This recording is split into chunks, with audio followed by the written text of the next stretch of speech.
कुंज विहारी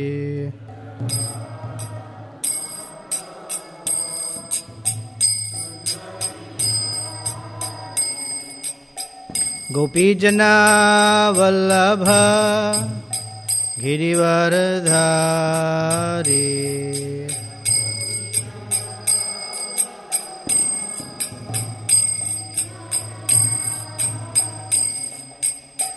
गोपीजना वल्लभ गिरिवरधारी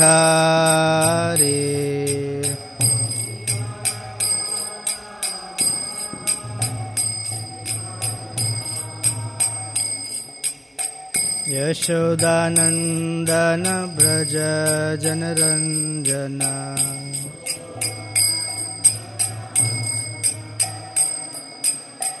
यशोदानंदन ब्रज जनरंजना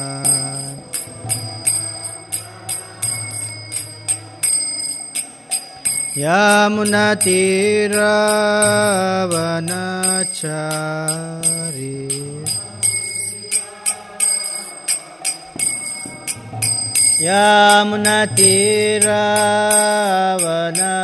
यमुनातीरवनचारी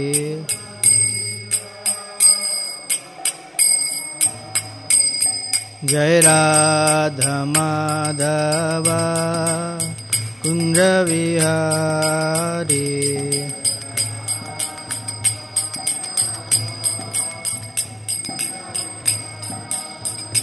जय गोपी जन वल्लभ गिरिवरधारी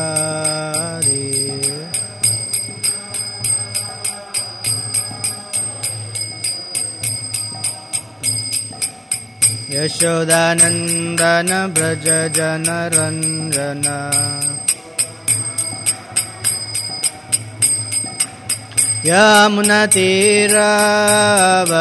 यमुनातीरवनचारी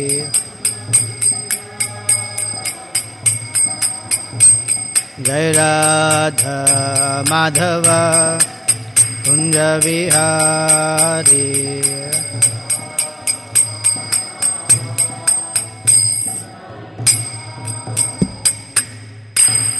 जय ओम Vishnupad Paramhans Parivrajakacharya Ashtottara Shata Shri Srimad his divine grace A C Bhakti Vedanta स्वामी श्रील प्रभुपाद की जय। अनंत कोटि वैष्णव वृंद की जय। ग्रंथराज श्रीमद् भागवतम की जय। All glories to the assembled devotees. All glories to the assembled devotees. All glories to Shri Shri Guru and Gauranga.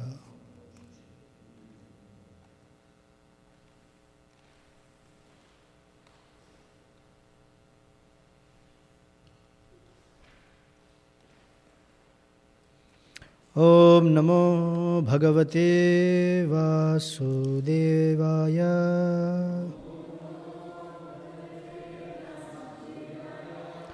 ओम नमो भगवते वासुदेवाय।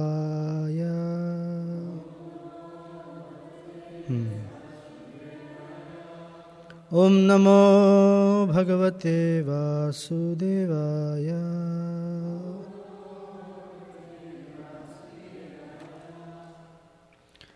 Granthara Srimad Bhagavatam, Canto 4, Chapter 30, Text 16. Aprithak dharma shilanam sarvesham vahasu madhyama. Aprithak dharma shileyam bhuyat पत्नी अर्पिताशया। अपृथक् धर्मशीलानां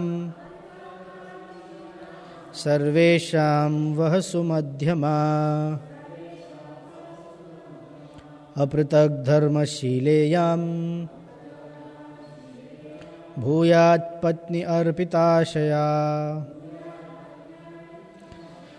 अपृथक् धर्मशीलानां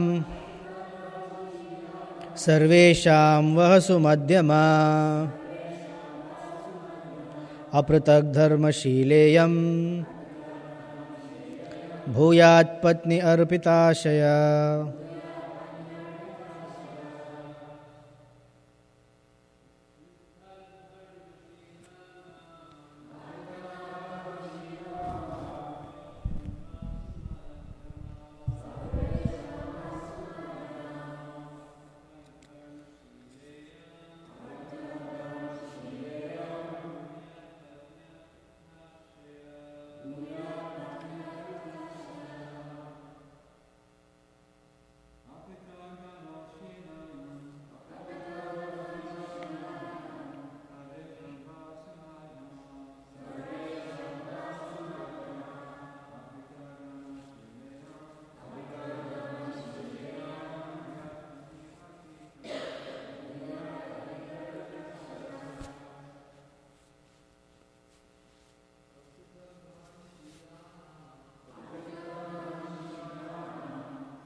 Ladies, please.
Aprathak, without differences. Dharma, occupation. Shilanam, whose character. Sarvesham, all. Vaha, of you. Sumadhyama, a girl whose waist is slender. Aprathak, without differences. Dharma, occupation. Sheela, well behaved. Yam, this. Bhuyat, may she become. Patni, wife. Arpita ashaya, fully surrendered. Translation and purport by Srila Prabhupada Ki Jai. You brothers are all of the same nature, being devotees and obedient sons of your father. Similarly, that girl is also of the same type and is dedicated to all of you. Thus both the girl and you, the sons of Prachina Barhishat, are on the same platform, being united on a common principle. Purport. According to Vedic principles, a woman cannot have many husbands, although a husband can have many wives. In special instances, however, it is found that a woman has more than one husband. Draupadi, for instance, was married to all of the 5 Pandava brothers. Similarly, the Supreme Personality of Godhead ordered all the sons of Prachina Barhishat to marry the one girl born of the great sage Kandu and Pramalocha. In special cases, a girl is allowed to marry more than one man, provided she is able to treat her husbands equally. This is not possible for an ordinary woman. Only one who is especially qualified can be allowed to marry more than one husband. In this age of Kali, to find such an equipoised woman is very difficult. Thus, according to scripture, Kalau Pancha Vivarjayet, In this age, a woman is forbidden to marry her husband's brother. This system is still practiced in some of the hilly tracts of India. The Lord says, Apratak dharma shileyam bhuyat patni arpitashaya. With the blessings of the Lord, all things are possible. The Lord especially blessed the girl to surrender equally to all brothers. Apratak dharma, meaning occupational duty without difference of purpose, is taught in Bhagavad Gita. Bhagavad Gita is divided into three primary divisions: Karma Yoga, Jnana Yoga, and Bhakti Yoga.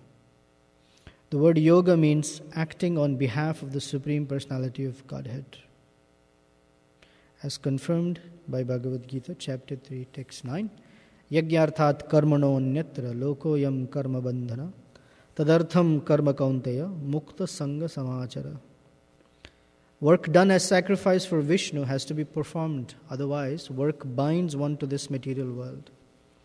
Therefore, O son of Kunti, perform your described duties for his satisfaction, and in that way you will always remain unattached and free from bondage. One may act according to his own occupational duty just to satisfy the Yajna Purusha, the Supreme Personality of Godhead. That is called Apratak Dharma. Different limbs of the body may act in different ways, but the ultimate objective is to maintain the entire body. Similarly, if we work for the satisfaction of the Supreme Personality of Godhead, we will find that we satisfy everything. We should follow in the footsteps of the Prachetas, whose only aim was to satisfy the Supreme Lord. This is called Apratak Dharma. According to Bhagavad Gita, chapter 18, text 66, Sarvadharman parityajya mam ekam sharanam vraja. Abandon all varieties of religion and just surrender unto me. This is the advice of Lord Krishna. Our only aim should be to act in Krishna consciousness for the satisfaction of the Lord. This is oneness, or Apratak Dharma. Very nice. Om Ajnana Timirandhasya Jnananjana Shalakaya Chaksur Unmilitam Yena Tasmai Shri Gurave Namaha Shri Chaitanya Manobhishtam Sthapitam Yena Bhutale Swayam Rupa Kadamahyam Dadati Svapadantikam Vanchakalpatarubhyascha Kripa Sindhubhya Evacha Patitanam Pavanebhyo Vaishnavebhyo Namo Namaha Jai Shri Krishna Chaitanya Prabhu Nityananda Shri Advaita Gadadhar Shivasadi Gaura Bhaktavrinda Hare Krishna, Krishna Krishna, Hare Hare, Hare Rama, Rama Rama, Hare Hare.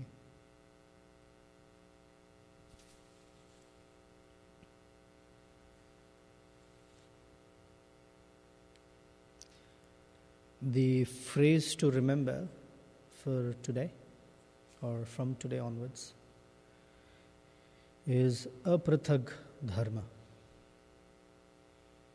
Dharma means occupation or motivation for occupation. Apratak Dharma means that the motivation is not different from the motivation of Krishna. Prathak means different or separate. Aprathak means not separate. So Krishna has a purpose. The purpose is that this material world is a place for our purification, so that we will remember Krishna and reinstate ourselves in our relationship with Krishna. And for that He has given us a path called Bhakti Yoga. And in that Bhakti Yoga system, He has given us how to engage ourselves, with what consciousness, with what activities, etc. prescribed. Apratak Dharma means to be very faithful and steadfast to that process, without other motivations. There are many reasons why people take up certain activities or certain occupations. One is There are many reasons. This is not the complete list. One reason is money. One main reason. Money. And with money, the motivations are that I will be able to enjoy myself. I will feel secure. I will have some status in society. People will give me respect. I'll have a respectable position. And when I have a respectable position, I feel like I'm either contributing to society or I'm just happy. This is not the purpose. Money is not our main goal. So, apratak dharma is to always carry out the will of Krishna. Here it says, apratak dharma, meaning occupational duty without difference of purpose. So Krishna has a purpose, and our whole practice of Krishna consciousness is to align with that purpose. So we have anarthas, that are blockages that don't allow us to align. That anartha, Bhaktivinoda Thakur speaks about this in context of chanting, but it is true for other things as well. The first, there are three major obstacles. One is called inertia. Inertia means there is no good explanation as to why we are messed up and why we space out. There's no good explanation for it. It's just the way things have been. It's out of habit. Another favorite phrase is causeless unwillingness. We don't know, can't explain it. Just dull, inertia. Just so stuck up to old habits. Another is inattention. That we may want to align ourselves with Krishna, but our attention moves very quickly from that purpose. We get distracted. We're attracted to the glare or the glitter of material energy. Isn't there a Shakespearean saying, all that glitters is not gold? So all that glitters is not necessarily happiness. It's just distraction. But we get distracted because we are working with a default condition of being in the material nature, a default condition of wanting to enjoy material energy. So even if we make resolves, from tomorrow I will be like this. Very next, as soon as we wake up, we are like that. The same old. Right? We all have experience. How many times have we made schedules of what we're going to follow? From tomorrow I will make a schedule, I would make time for reading, I'd make time for this. And we make nice schedules. And they're very sincere too. But we can't follow. Because oftentimes we get distracted.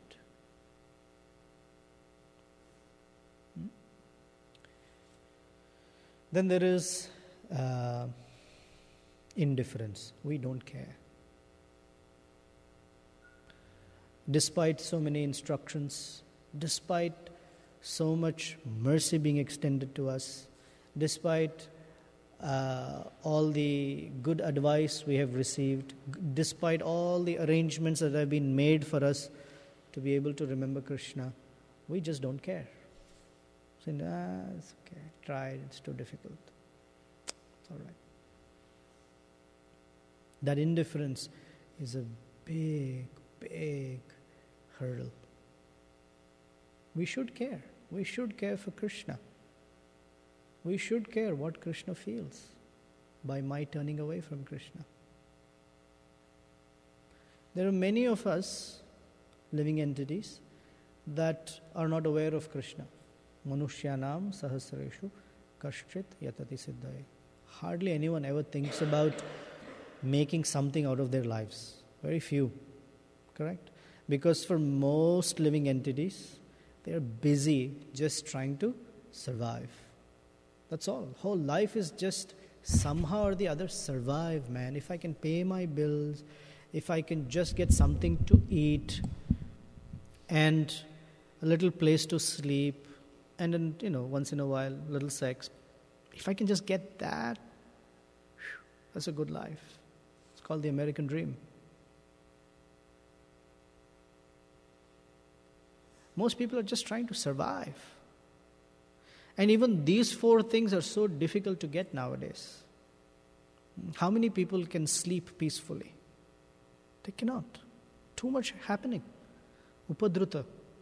Constant anxiety. The mind is constantly bothered by what to do. Oh my God, how am I? Just busy. And imagine when the mind is like that, how can people eat anything? They're always on the go. Meals are on the go. Everything is on the go. Companies are designing foods that allow for people to eat on the go. But how can you eat on the go when the mind is constantly, you don't even know what you're eating. You can barely relish what you're eating. I used to be like that. I used to fast. Of course, I eat fast anyway.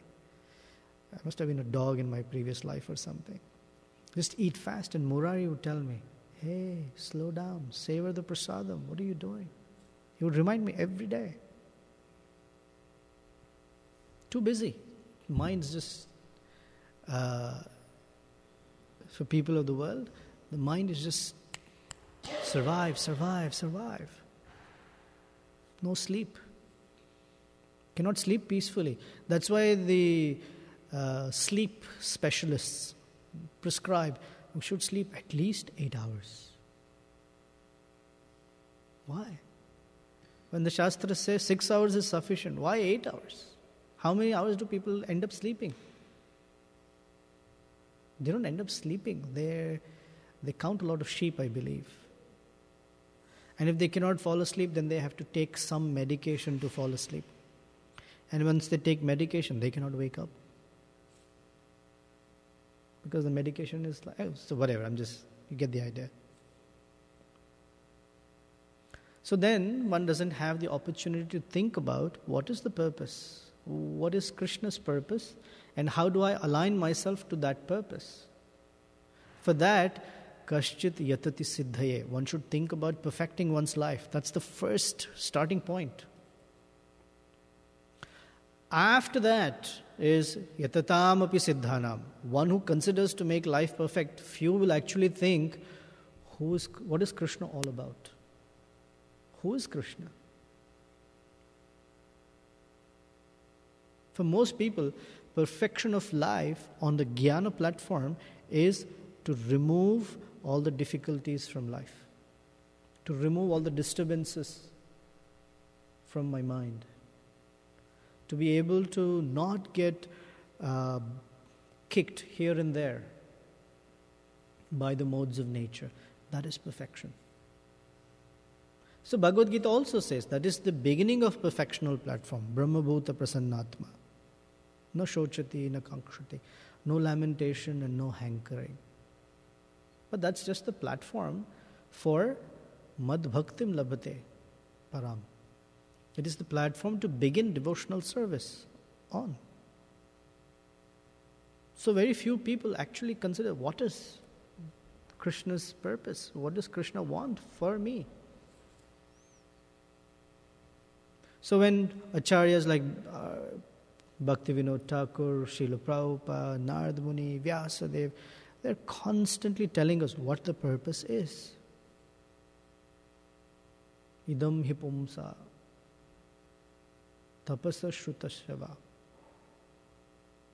Whatever you're doing, austerities, studying, education, pursuit of knowledge, etc., is for one purpose. Yaduttama shloka gunanuvarnanam. This is for glorifying Krishna. This is the purpose. So this apratak dharma is the goal of our life. To come to the platform or to that stage of living where our desires are perfectly aligned with Krishna's desires, with Krishna's purpose. Otherwise we become very meddlesome. We interfere. We interfere in Krishna's arrangements. There was a monkey and he was happily residing on a tree. And he saw two carpenters working. And the carpenters had just brought a huge, heavy log of wood. And they were sawing it right in the middle. So near the end of the day, they were not able to finish cutting the entire log. So they put a wedge, just so that next day when they come back, they can begin from there.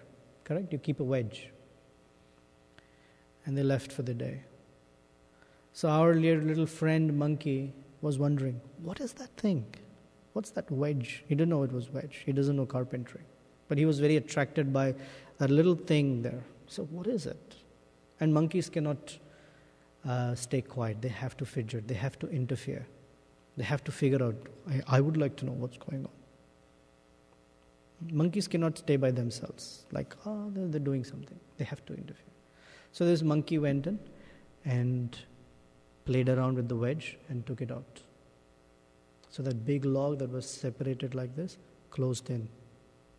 And when it closed in, it also caught the monkey's tail in it. The monkey was shrieking, but he didn't know how to separate that log anymore. So he was stuck there the whole night with excruciating pain in the backside. Because that's what you get for meddling. So he just, with the whole night, he was there crying in pain until the carpenters came the next day.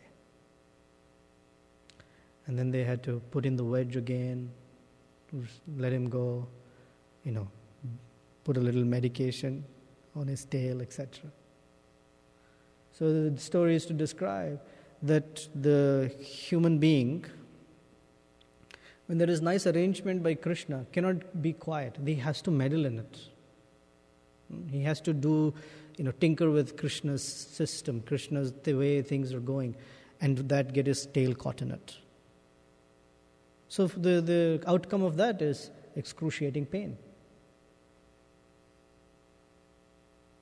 So this apratak dharma, Prabhupada is quoting chapter 3, text 9 from Bhagavad Gita. Yagyarthat karmana. Our work must be done for the pleasure of Vishnu. Because if Vishnu, pleasing Vishnu is not our purpose, then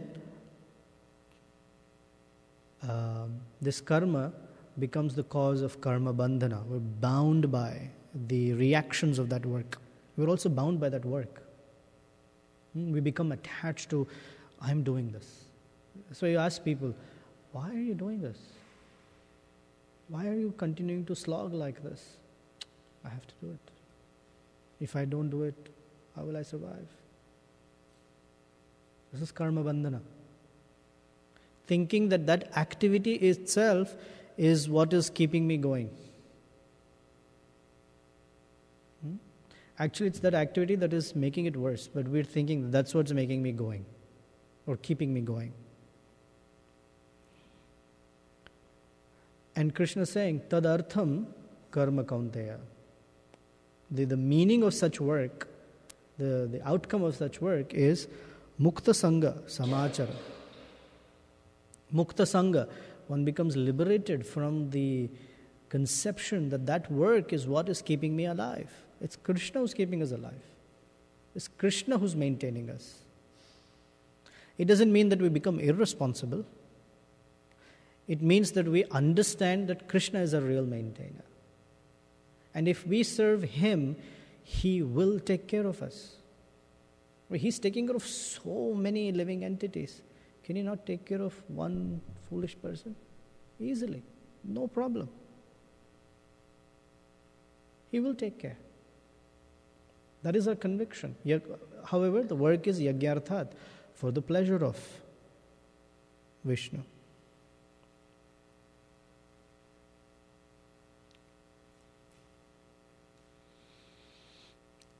In this case, the daughter of King Kandu and Pramlocha, who's considered Sheila, well behaved. And has similar qualities or the same mood as the Prachetas. They are also Sheelanam, they are also well-behaved. What is their well-behaved quality? Two things. They are devotees of Krishna, so naturally they are well-behaved, or they should be well-behaved. And second, that they are very obedient. Prabhupada said, someone asked Srila Prabhupada, Swamiji, how will we know who your devotees are? And he said, my disciples, my followers are perfect ladies and gentlemen. Not that, the British type of lady and gentleman, but well-behaved. Well-behaved in all respects. It's not that we are very well-behaved. Mostly well-behaved nature comes out when Guru's around. Some people don't even have that. We're not even discussing that kind of case. We're talking about a sincere disciple. When Guru is there, behavior is very nice. On time for classes, on time for arati, not there for prasadam. It's all right. One day if I don't eat, it's all right. They may not show up for prasadam. But they will show up for arati, they will show up for class, all of that. Very nice. When spiritual master leaves, good qualities also leave with the master. Today I'm tired. Guru's not there. Once in a while, it's okay to take care of myself after all. I worked very hard when Guru was there. Now it's a little vacation. Just catch up. Or something like that. And then the worst of that is, this is okay, this is even manageable. It is how we interact with each other in the absence of Guru. When Guru's there, Prabhu. It's not however it comes out. Very defensive. What did you say like that? Or who are you to tell me? Or, hey Prabhu, can you take care of this? Today I'm not in the mood for doing this. I can also say no to service. Whatever is the market garden variety of not good behaviors that come out. Good behavior, well-behaved, means that the presence of Guru is always felt. And one behaves by that principle. That Krishna is there. Krishna knows. Krishna is watching. Let me behave with the other devotees. Especially the devotees are the greatest wealth. What's the best gift we have been given by Krishna? Are the devotees. Whether we like it or not, whether we appreciate it or not, this is the best gift. We may be given the holy name, but if Krishna sends us to the Arctic or Alaska and says, you chant Hare Krishna there, how can we chant? First day we might chant, the temple room is so warm or packed and everyone's chanting in their own ways. If I stand outside, Nityananda Pran Prabhu comes and tells me to come back inside. Alaska is nice, beautiful scenery. I'm appreciating Krishna in nature so nicely. Rasoham apsu kaunteya, such clear water. Prabhashmi shachishurayo. After 1 week, Haribol Prabhu, how are things going there? We cannot live without association of devotees. It's very, very tough.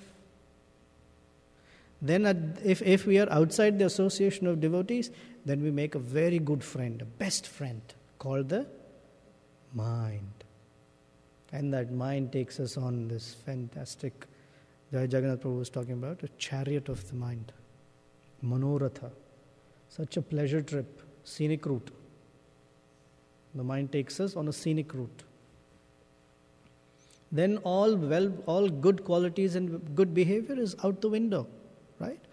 Because the verse says, Parava bhaktasya kuto, harava bhaktasya kuto mahadguna. Kuto, where can such a person have good qualities? Kuto mahadguna. Because he is busy. Manorathena dhavati. He is busy traveling on the chariot of the mind. So well-behaved means well-behaved always. Well-behaved in all circumstances. This is qualification. And they found, or Lord Vishnu has arranged for them a match who's also like that.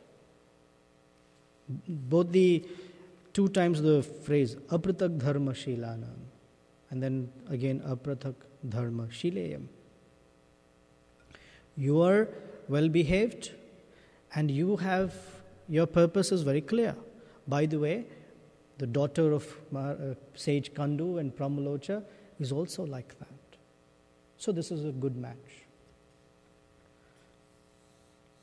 So what is the basis on which marriage should happen? It is this basis, that both the husband and wife have common purpose. If the purpose is not common, the marriage will not sustain. Specifically, the common purpose is to serve Krishna. Then that marriage can weather any difficulty. If the purposes are common, but they are not Krishna conscious purposes, then the purposes can change with time.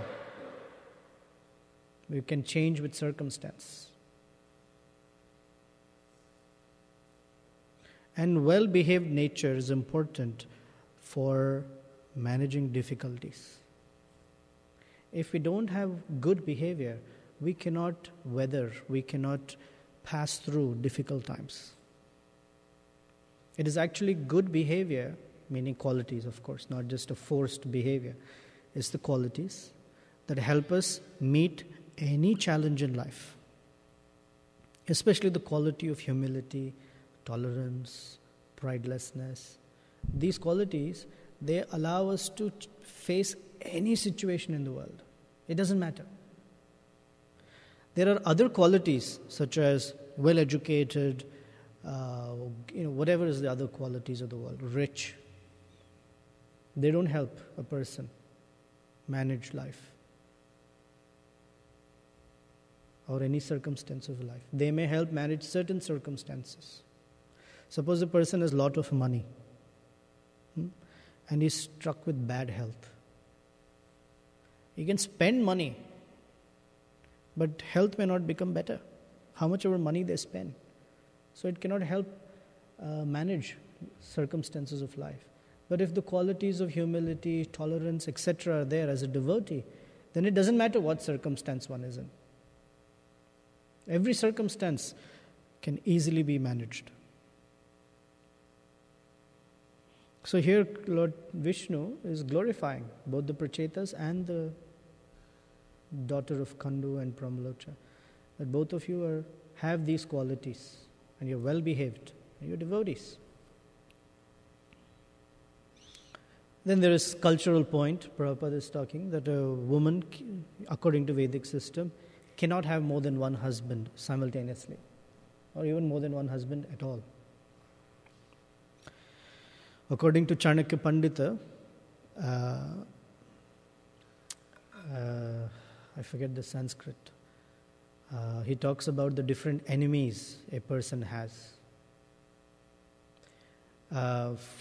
This is niti, this is not transcendental, but this is moralistic.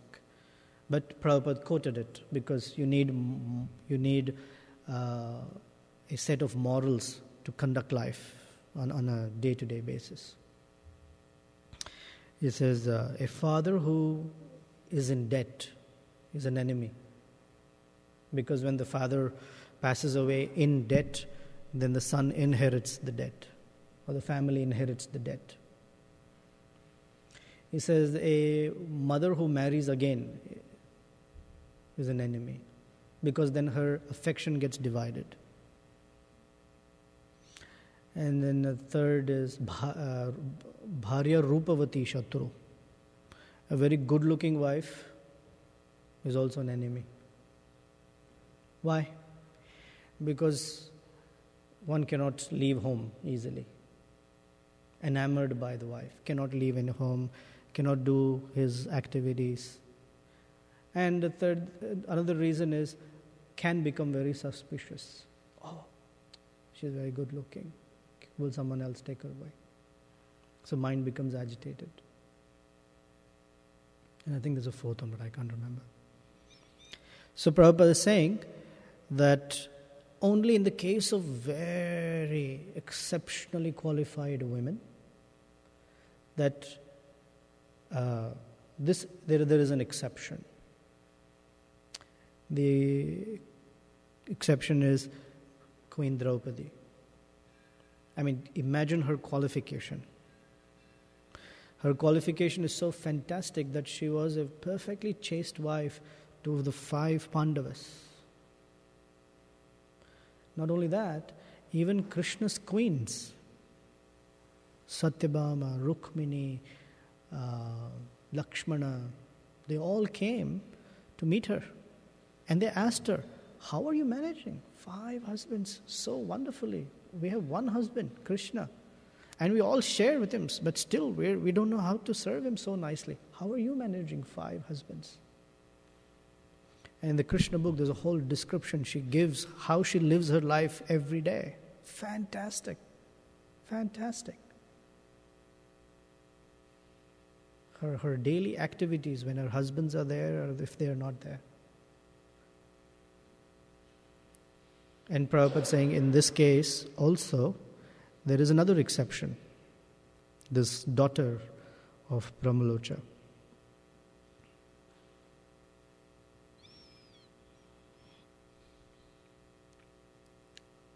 For us, Prabhupada's bringing us back to the main idea. The main idea is Sarvadharman Parityaja. It's the same thing as Apratak Dharma. Dharman Parityaja here says abandon all varieties of religion. It means abandon all varieties of purposes separate from Krishna's purpose. Remember, Apratak Dharma means perfectly aligned with Krishna. Sarvadharman means there are many such things that distract us from Krishna. Abandon all of that. But I'm afraid, if I abandon things that I think are very important, what will happen to me? Krishna says, Masucha, don't worry. I will take care. We did an exercise a few years ago, and it's a very nice exercise. Highly recommend, if you have not already done it, to do it. Is to go through the Bhagavad Gita and pick out verses in which Krishna gives us great confidence, in which Krishna gives us assurances. There are many verses like that. Chapter 7, first verse. Maya sakta manopartha. Yogam yunjan madashrayaha. And he says, what is that last word? Ashamshayaha. Without a doubt. Without a doubt. That's an assurance that there will be no doubts on this path. There are many such verses. Chapter 8 is full of them. Chapter 2 has, chapter 3, chapter 4, 5. In fact, every chapter, Krishna is assuring Arjuna of his protection, of his presence, of his shelter. So this Sarvadharman is we shouldn't worry.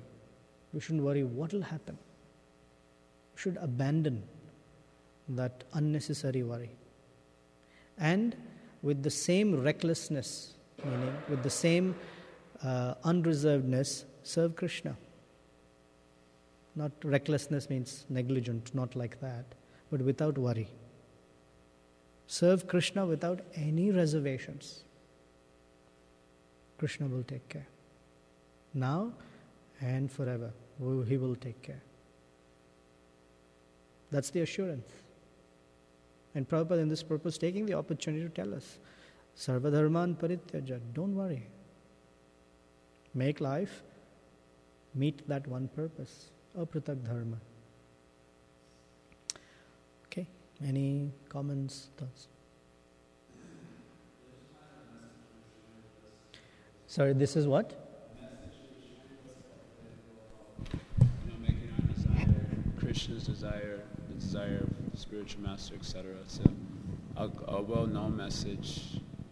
I had a question regarding our own attraction, our service, let's say, desire, because we hear Krishna, Right.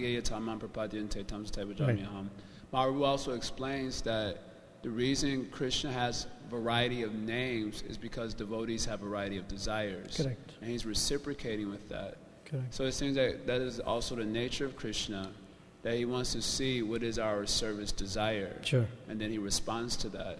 So at the same time, we hear a lot on the other side for obvious reasons. One reason, we're conditioned souls, and we'll think our service desire may actually just be desire for sense gratification. So there's a necessity to emphasize that for our progress.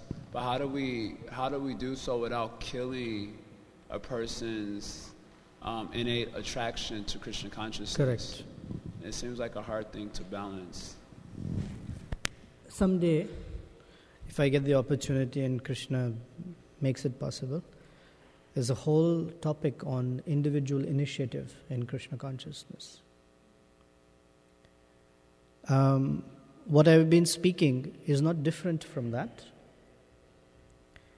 The message I'm conveying is not necessarily, the first couple of days ago, the message was very specifically obedience. Today the message is not obedience. The message is alignment. And in that alignment, obedience is one aspect, initiative is another aspect too. Because we are not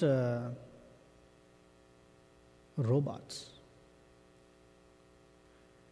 There are grades of disciples.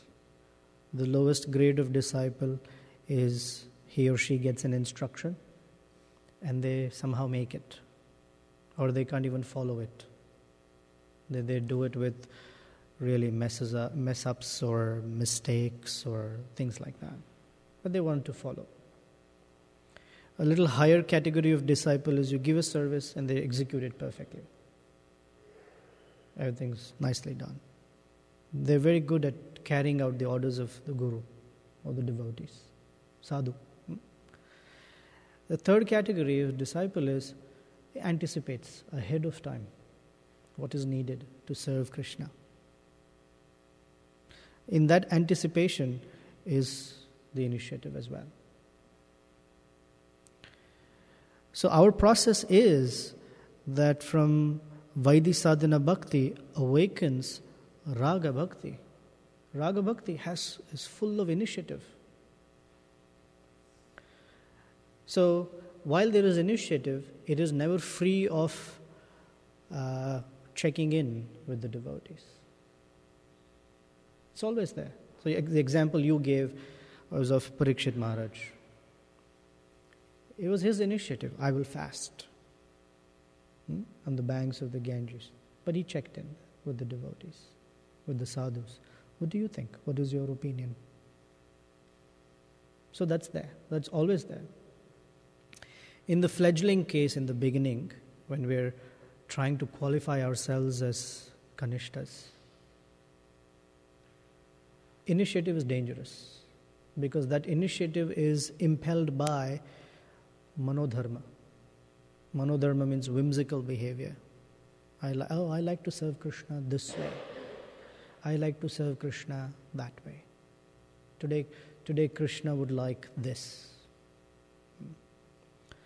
So the process, I'm repeating, another way of seeing it is, from the whimsical-minded category of people, what brings them into semblance of order is sadhana bhakti, because there are rules. Well, you cannot just whimsically serve Krishna like this is how you should serve. When one becomes well trained in sadhana bhakti, Vaidhi sadhana bhakti, then there is room for initiative, where it is not manodharma, but it is genuine, you use the word udipana, there's proper impetus, that it's not motivated by my whimsical nature of the mind. So there's a process, there's a step. It's not that everyone can be serving Krishna with their individual initiative. Not in the beginning. In the beginning, all of one's initiative that's there is reposed in being obedient. Then individual initiative has complete place because there's variety. It should be encouraged. It should be there. Is that all right? Nice question. Thank you. Anything else?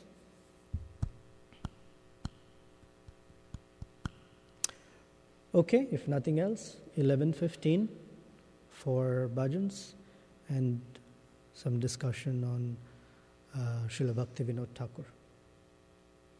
Okay, thank you very much. Srila Prabhupada ki jai, Srimad Bhagavatam ki jai.